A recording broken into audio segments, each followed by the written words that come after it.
Hi, Emma. Hi. Hi. Düsseldorf says hello. Hello. And it's Hello, wonderful that this is functioning, and I hope it will function throughout the whole session.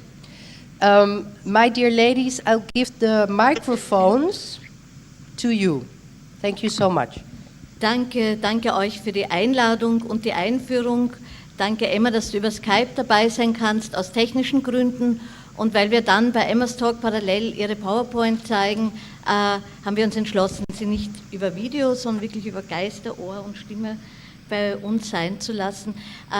Tatsächlich, ich habe mich ein bisschen gefragt, was bringt unser Projekt in einen Slot, bei dem es um Strukturen geht, und Theorie ist heute auch ganz viel angekündigt worden. Da habe ich mir kurz gedacht, ups, wir stellen tatsächlich ein Projekt und unsere Forschung in dem vor, aber vielleicht in Strukturen deshalb, weil es ganz stark um Strukturen, mögliche Strukturen der Zusammenarbeit und der Solidarität und des Arbeitens in den diversen Geschichten zu Arts Education geht.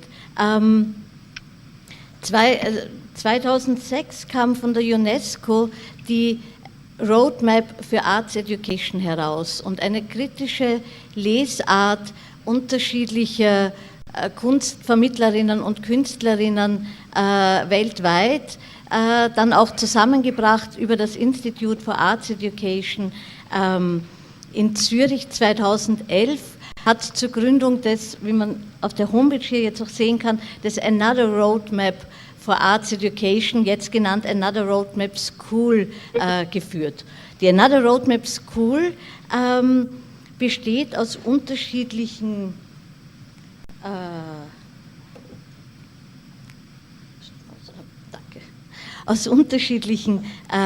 Clusterprojekten.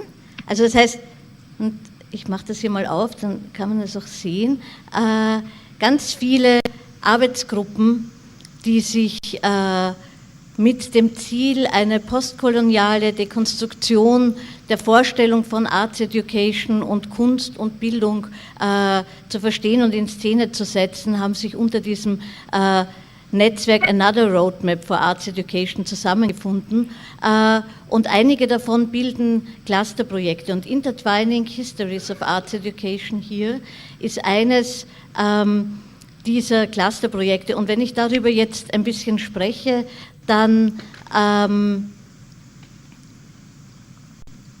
tue ich das von einem Projekt, das wirklich gerade erst gestartet hat und als Work in Progress zu verstehen ist.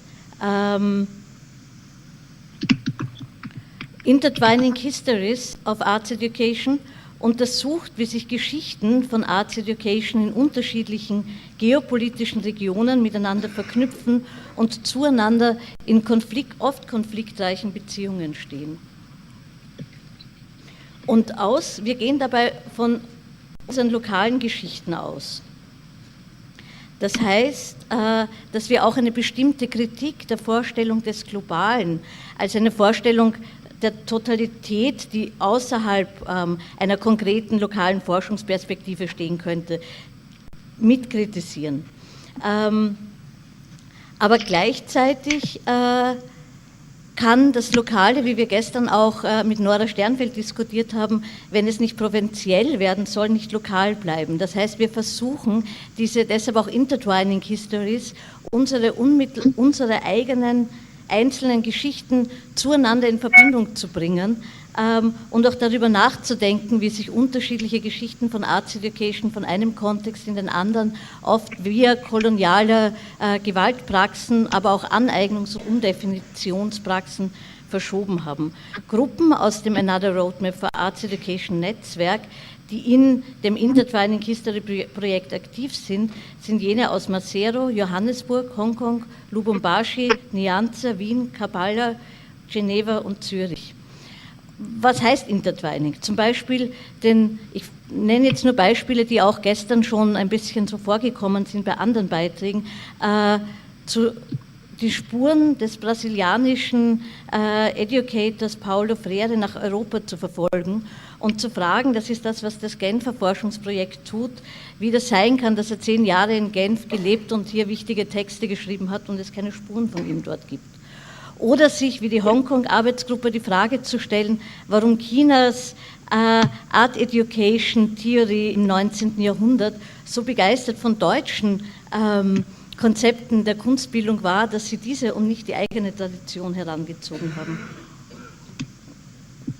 Teilweise geht es bei uns auch um das Entwickeln und das Starkmachen von Gegenerzählungen. Die Johannesburger Gruppe, wir hatten das auch gestern, beschäftigt sich mit der Geschichte des Medu Art Ensembles als Bezugspunkt der eigenen widerständigen Geschichte. Ausgegangen wird in unserer Arbeit von einer Verbindung und Übersetzung der je eigenen Geschichten in Geschichte. Die Basis dafür bildet ein sehr breiter Begriff von Arts Education. Dieser umfasst also auch Lerneffekte durch und über künstlerische Aktivitäten, die nicht nur in institutionellen Lernräumen wie Schule, Universitäten oder Museen stattfinden. Kunst und Bildung wird dadurch selbst als europäische Konzepte gesehen und befragt. Wie das genau funktionieren kann, wird dann Emmas Vortragsteil auch nochmal genauer, also an ihrem Beispiel, an ihrem Forschungsbeispiel darstellen. Ausgegangen wird eben, wie schon angedeutet, von explizit konkreten, lokalen und biografischen Erfahrungen in und mit der eigenen Kunstvermittlungs- und Kunstpraxis. Die Geschichten, die diese Erfahrungen generieren, werden als Drehpunkte für die Veränderung unserer Vorstellung von dem Konzept Geschichte ernst genommen. Von kleinen, konkreten und teilweise mündlich überlieferten Mikrogeschichten auszugehen, bildet damit auch auf methodischer Ebene konkret neue Forschungsalternativen. Und wie das funktioniert, zeigen wir dann nachher anhand eben zweier konkreter Beispiele aus unserer eigenen Forschung. Ein Ergebnis unserer Arbeit sind neben den Learning Units ein neues Tool, zu dem ich nichts sagen kann, weil das gerade eben neu und in the making ist, wir selber noch nicht wissen, wie es ausschaut. Und das ist die Unchronological Timeline. Ein Tool, das dann hoffentlich Kunstvermittlerinnen in Museen und in der Schule verwenden können, um eurozentrische, historistische und klassisch-chronologische Konzepte von Geschichte hinterfragen zu können. Das heißt, mit der Idee der Anchronologie hinterfragen wir auch die Idee, dass Geschichte ein immer laufender Fluss ist, ein Ereignis nach dem anderen, strebend vom Niederen zum Höheren. Man nennt das Historismus und das ist für sich genommen ein europäisches Konzept, das wir in dem Intertwining History Projekt herausfordern. Bevor ich an Emma und ihren Beitrag übergebe, möchte ich ganz kurz wirklich nur so eine Mikrosequenz lang einen Einblick dahingehend bieten, wo wir in Wien gerade dran sind. Im Gegensatz zu der Forschung der Arbeitsgruppe aus Kampala und Emmas Forschung sind wir wirklich ganz auch am Beginn und haben so in den Archiven herumgestöbert, haben auch nach den Spuren der eigenen Kunstvermittlungspraxis gesucht, haben in diesen ganz stark bemerkt, dass es so eine Konstruktion einer Figur gibt, eines Figurenbündels, das Wilde, das Afrikanische, manchmal auch die Frau, wie wir vorher von Paul Metzgeril gehört haben, an dem Beispiel von Emil Nolde, und das Kind. Und diese Fantasie bringt Kinder in Kunstvermittlungssituationen und dann tun die was, das irgendwie wild und aufmüpfig ist, aber in der Art, wie das konstruiert wird, Momente eines sehr alten, im 19. Jahrhundert entstandenen Rassismus und rassistischen Konstruktionen mitführt. Und dafür würde ich gern 2 Beispiele bringen. Eines bezieht sich auf einen sehr für die Kunstvermittlungsgeschichte sehr wichtigen Künstler, der sozusagen in Wien die Kinderkunst erfunden hat, Franz Žižek. Der hat das für einen sehr langen Zeitraum von Ende des 19. Jahrhunderts bis 1946 gemacht. Und in den 20er Jahren hat sein Freund, Kunsthistoriker, selber auch Künstler, Leopold Ruchowanski, ihm eine Festschrift gewidmet. Eine kleine Broschüre, das 30-jährige Bestehen seiner Jugendkunstklasse, 1928 herausgekommen. Und darin beschreibt er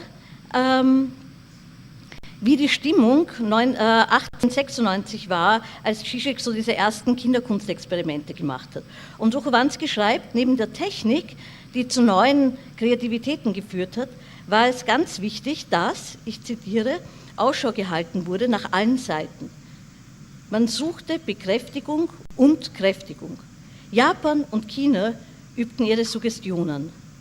Man hatte Sehnsucht nach urtümlichen Explosionen, ergriff die primitiven Künste der N-Word und anderer Naturvölker mit der hellsten Flamme der Begeisterung. Zitat Ende.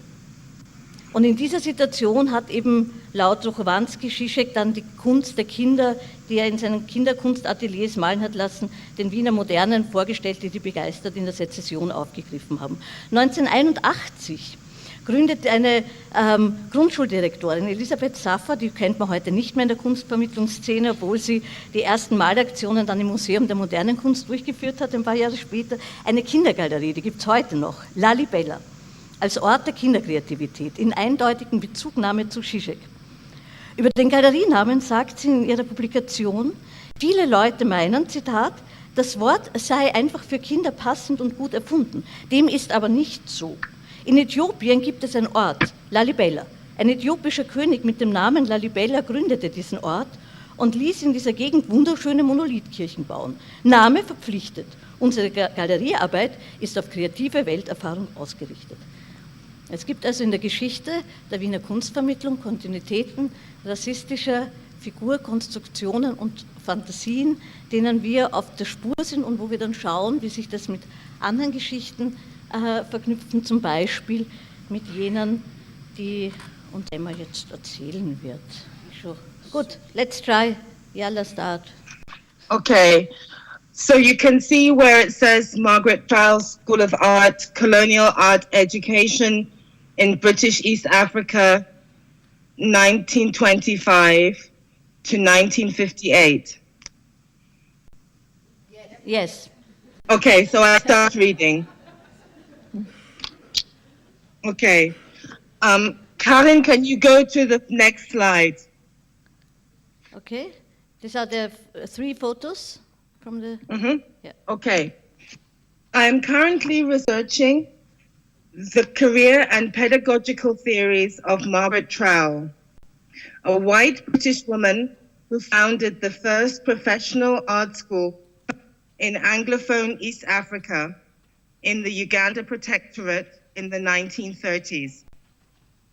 Trowell was born into a comfortable middle-class family in London in 1903. She studied painting at the Slade School of Fine Art in London in the 1920s, and then went on to train as an art teacher at the Institute of Education, University of London. She met her husband Hugh, a doctor, through the London University student Christian movement, and the two of them moved to British East Africa in the 1920s with considerable missionary zeal.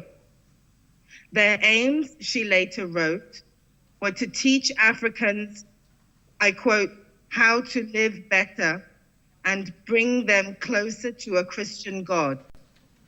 Trowell firmly believed that the teaching of arts and crafts was vital to the success of these endeavors. It is clear from Trowell's writing that she was extremely conversant with British colonial policy and felt herself to be ideologically aligned with it. This is no surprise. She and her husband, Hugh, were extremely well-connected couple who moved among the uppermost echelons of East Africa's European community. Senior colonial officials and their wives were personal friends. Trowell was also well-educated and well-read. She evidently made effort to stay abreast of the issues of the day. And it was largely by virtue of this social and cultural capital that she was able to set up a fine art department at Makerere College, then a school for boys, in Kampala in 1936, and to ensure its success and renown. In insisting on the importance of including art in the formal curriculum in Britain's African colonies during this period, Trowell was in many ways radical, because mainstream opinion at the time hardly considered Africans to be capable of art at all. Take, for example, Sir Hugh Clifford, Governor General of the Gold Coast colony, now Ghana, writing in 1918. Next slide, please, Karin. Mm-hmm. The West African Negro has often been reproached with his failure to develop any high form of civilization. It has been pointed out ad nauseam that he has never sculpted a statue, painted a picture, produced a literature, or even invented a mechanical contrivance worthy of the name, all of which are perfectly true. In the context of positions such as this, Trowell appears to have been fueled by a positively emancipatory impulse. But while she, on the one hand, insisted on the existence and value of African creativity and championed its expression, on the other hand, she effectively argued over the course of her career that for the British to acknowledge and to foster African creativity was not necessarily incompatible with the successful maintenance of colonial rule. In his book, The Rise of Our East African Empire, published in London in 1893, Frederick Lugard, one of Britain's most celebrated and influential colonial administrators, famously asserted, next slide, Karin, the African holds the position of a late-born child in the family of nations and must as yet be schooled in the discipline of the nursery. Just to be clear, there was no expectation that this so-called schooling would result in a progression to adulthood for Africans. As Lugard and his colleagues envisaged it, Africans' position within this social hierarchy was wholly static and unavoidably so. Remarks Lugard makes elsewhere in the book, a few paragraphs prior to this famous quotation, make this, I think, abundantly clear. Next slide. Mm-hmm. The essential point in dealing with Africans is to establish a respect for the Europeans. Upon this, the prestige of the white man depends his influence, often his very existence in Africa. The whole influence of the European in Africa is gained by the assertion of a superiority which commands the respect and excites the emulation of the savage. The loss of prestige consequent on what I should term the humiliation of the European is subversive of all efforts for secular administration and may even invite insult, which may lead to disaster and bloodshed. Trowell wrote in 1936 of her concerns about what she considered to be the complacent and disrespectful behavior of Africans that she was encountering, especially in urban areas. She saw in them a worrying absence of any historical sense of the achievements and discoveries of the past. Next slide. Mm-hmm.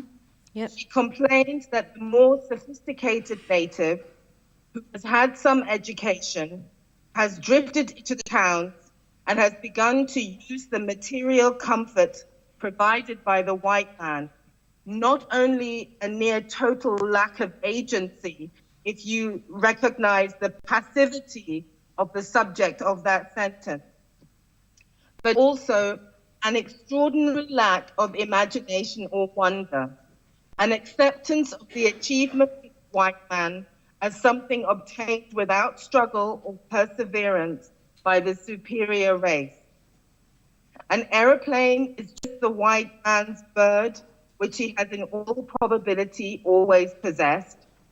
cotton piece goods may have grown in bales for all he knows and cares, and the solution of the problem of a rain-proof roof will always be satisfactorily met by a sheet of corrugated iron.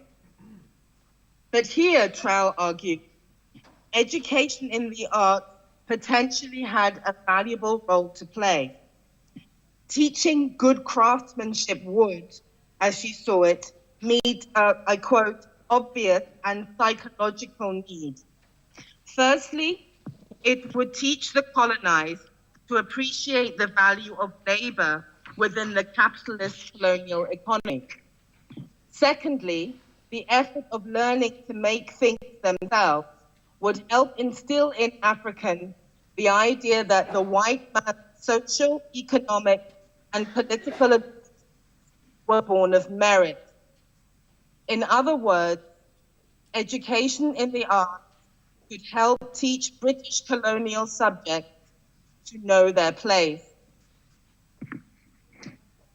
In what was then the Uganda Protectorate, there was no substantial pre-colonial tradition of figurative painting and sculpture. Research has revealed long histories of what European terminology might describe as applied art, as well as performance and multimedia installation avant la lettre. That Trowell was well aware of these cultural traditions is beyond doubt, because she was in fact responsible for much of the first in-depth research on East African culture to reach a Western audience. She also served for several years as curator of the Ugandan National Museum, which had a distinctly ethnographic focus. However, when it came to developing her so-called African visual art curriculum, she elected not to draw on these traditions as a resource for the development of the students' work. Instead, she directed them firmly towards European-style figuration. This decision was partially motivated by Trowell's missionary proclivities. Literacy rates among the indigenous population at this time were low, which meant very few East Africans could read the Bible for themselves. In this context, the arts were therefore crucial for spreading the gospel. Art, she wrote in 1937, was far more important in the education of the child or convert than its argument, because it appeals to the subconscious emotions which lie deeper than the rational mind. And religious conversion, in her opinion, required pictures that could be narrated. Abstraction was no use to her. So here we have a picture of Sal Sechintu, who was later the first African director of the Uganda Museum, painting the Transfiguration while he was a student of Trowell's in 1947. His painting was subsequently published in a book called And Was Made Man, The Life of Our Lord in Pictures, by students of Makerere College Art School, which was published in London in 1967 by the Society for the Promotion of Christian Knowledge. It's worth noting that none of the artworks featured in the book are attributed. Emma, we are already running out of time, so maybe you can jump to... Okay. Right. So...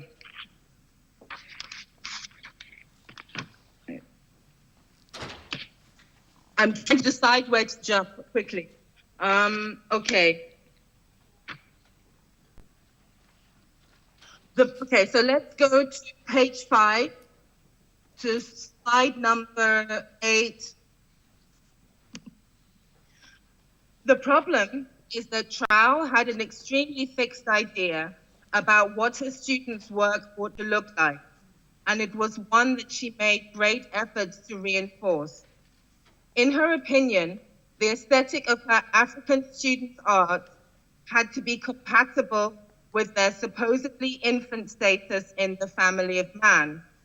So she equates here, for example, the unspoiled English child with the native African adult. This is quite a common equivalence in the literature of the period. This childlike style was something she worked hard to preserve. For many years, she refused to teach students two-point perspective, and she steadfastly resisted showing her African students European painting from the Renaissance upwards, on the grounds that it was far too complex for them to understand. You can go to the next image.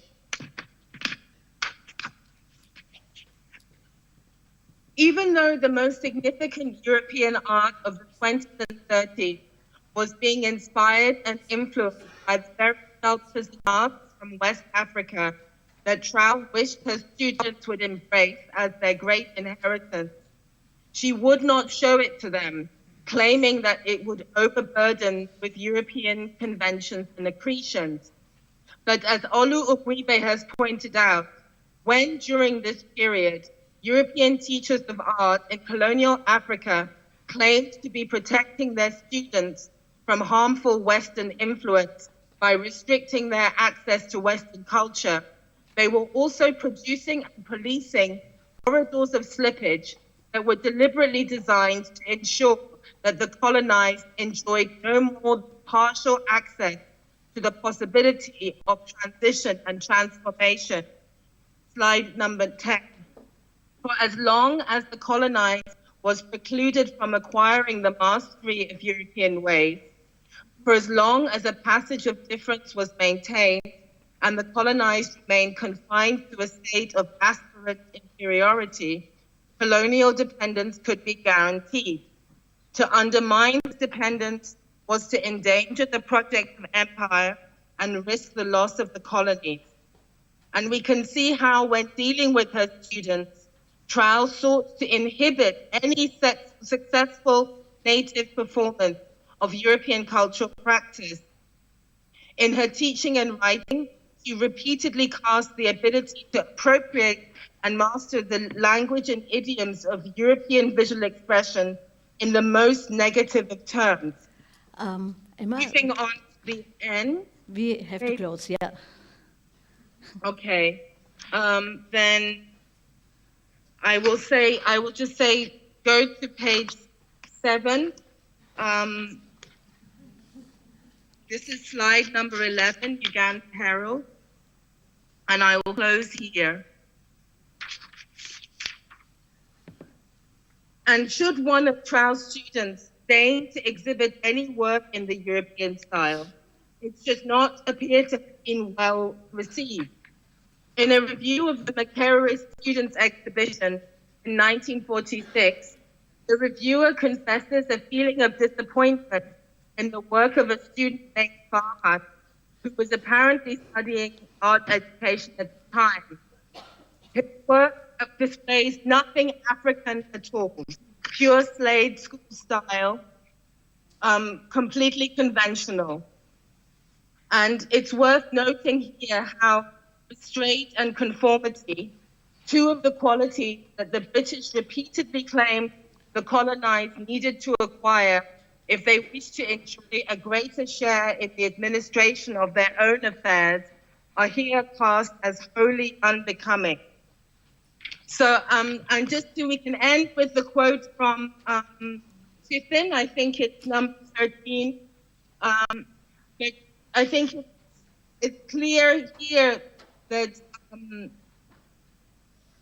that the extent to which the art education here is extending itself into the realm of colonial governmentality and incorporating representational practices as mechanisms of control. So I'll just stop there. Okay, thank you so much. Thank you.